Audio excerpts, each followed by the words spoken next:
Hello, Carnivore friends. How are you today? Hey, for me, it's day 145. I am feeling great, looking great, happy, healthy.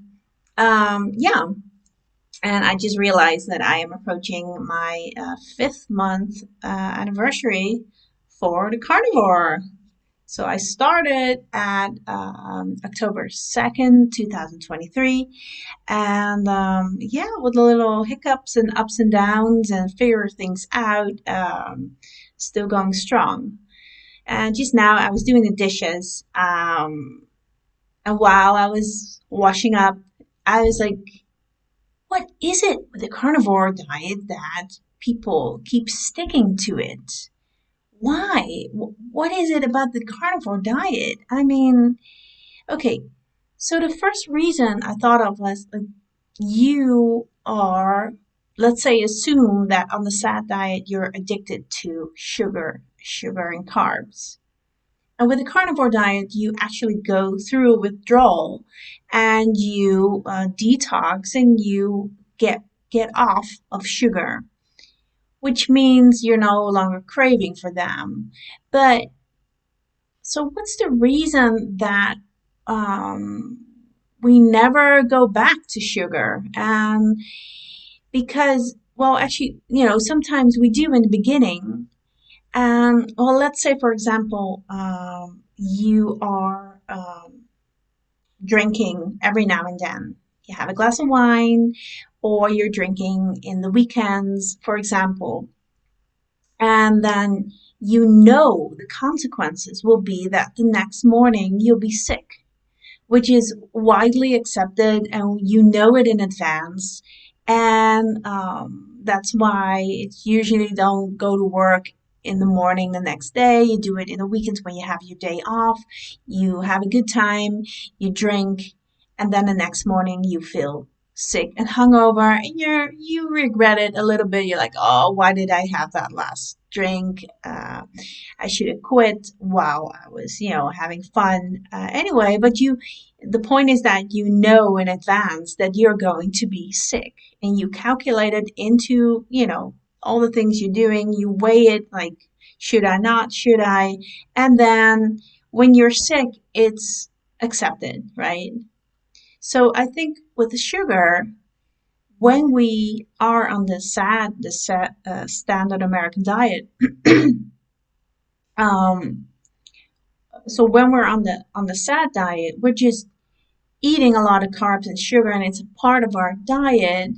And obviously, with sugar, we know it's not healthy. But with all the vegetables are loaded with oxalates and salicylates and whatever chemicals we eat, and the seed oils, vegetable oils, it sounds healthy. Um, so we might also have the exact same things as when we or the exact same symptoms as when we drink alcohol. So the next morning you might feel bloated, or you feel you have a rash, or you have pimples, or you have boils, or you have joint pain, or your back is aching. And I never attributed these things to eating carbs.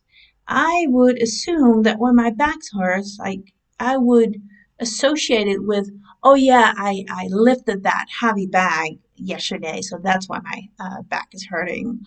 Or, well, maybe with sugar, you're like, oh, I ate too much sugar and I have pimples now. But it's not just the sugar. It's also all the vegetables and the seed oils, which are, especially seed oils, really poisoning us. So I think that the difference is that when you're on a carnivore diet, basically some people call it elimination diet, and you are off sugar, off the seed oils, off the carbs. And then when you have maybe a cheat day in the beginning, like after a month, you celebrate it, like I did on New Year's Day, with a lot of chocolates and whatever shit I could think of. Um, And then the next morning, my back hurt like it always used to. And it was really inflamed. Like it felt like my lower back was on fire. And I hadn't had that. Like I cheated, let's say 4 months into, no, wait a minute, October, November, December, like 3 months into carnivore. I had this big cheat. And like during the 3 months, I didn't have any back pains. And the next day, my back was hurting so much. And this is what triggered me. Like, I haven't cheated since because I was like, whoa, it's the back pain? Oh, yeah, it makes sense.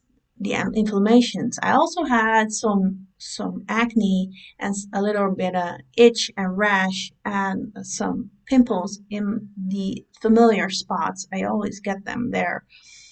Um, but yeah, and the joint pain, and it lasted about 5 days, and it's kind of scared me a little bit. So I knew the next time I would eat a lot of sugar or a lot of carbs, um, that the consequences would be this. And this led me to realizing that, well, I didn't really look forward to the cheats again. I think this is the reason why people stick to carnivore because, on the other hand, I went through withdrawal again from sugar, and that's also a pain in the butt. It's really it's this uncomfortable feeling. You're so unease, and you really feel like you're missing out. It's the same as any other addiction. And it really sucks because you have to go through that again. So every time you cheat, the consequences are so bad that that's why I think the carnivores stick to the diets because they're just like, oh no, I don't want to go through that again. It was really bad. And I'm proud of myself that I am off it again. Why would I do this to myself? So, not cheating or not eating sugary and all the chocolates and all the temptations, it's just so much easier to just not do it. So I think that's the reason why carnivores are just feeling so good because they don't feel like they give up on anything. They're just happy and healthy. So yeah, um, well, I think I made my point. Uh, yeah, life is good. Life is great.